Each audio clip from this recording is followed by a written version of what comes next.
আয় আল্লাহ রাব্বুল আলামিন, বাংলাদেশের আমরা একটি বৃহৎ অংশ আমাদের মিডিয়া সদস্য মজলুম ভাইরা, আজকে আমরা নিপীড়িত অবস্থায় মজলুম অবস্থা আপনার শাহী দরবারে হাত তুলেছি মাওলা, মেহেরবানি করে আপনি আমাদেরকে বিজয়ের জন্য কবুল করে নেন। আয় আল্লাহ, আমরা রাষ্ট্রে যাদের প্রতিহিংসার প্রতিফল হয়েছি মাওলা, এই প্রতিহিংসা থেকে আমাদেরকে মুক্ত করে দেন। আয় আল্লাহ, রাষ্ট্রের সর্বোচ্চ নীতি নির্ধারকদের থেকে আমাদের জন্য আশাবাঞ্চক কোন একটি রাস্তা তৈরি করে দেন। আয় রব্বুল আলামিন, আমরা কোন জনভোগান্তির জন্য এখানে একত্রিত হই নাই মাওলা, আমরা আমাদের অধিকার নিয়ে সামনে এসেছিলাম মাবুদ, মেহেরবানি করে আপনি আমাদেরকে বিজয় দান করেন আল্লাহ। আল্লাহ, যদি আমাদের হায়াত শেষ হয়ে যায় এই রাজপথে আপনি আমাদেরকে শহীদ হিসাবে কবুল করে দিন আল্লাহ।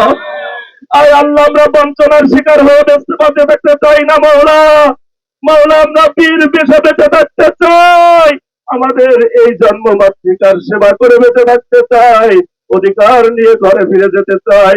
ইয়া রব্বুল আলামিন, সুস্থতার সাথে শান্তিপূর্ণ অবস্থায় আমাদের এই আন্দোলনের ভিতর থেকে আমাদের আশা চাওয়া পাওয়াকে আপনি কবুল করে নেন মাওলা রে। আমাদের নেক ফরিয়াদ গুলো আপনার শাহী দরবার থেকে কবুল করে নেন আল্লাহ।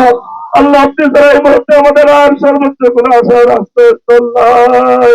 আল্লাহ, আপনি আমাদেরকে কবুল করে নেন। আল্লাহ, আমাদের নেতৃত্বকে সুগঠিত করে দেন মাওলা, সুন্দরভাবে আমাদের নেতৃত্ব বলার তৌফিক দান করেন, সুস্থতা দান করেন, সুশৃঙ্খল মনোবাসনা নিয়ে এই রাস্তাতে থাকার জন্য আপনি কবুল করে নেন।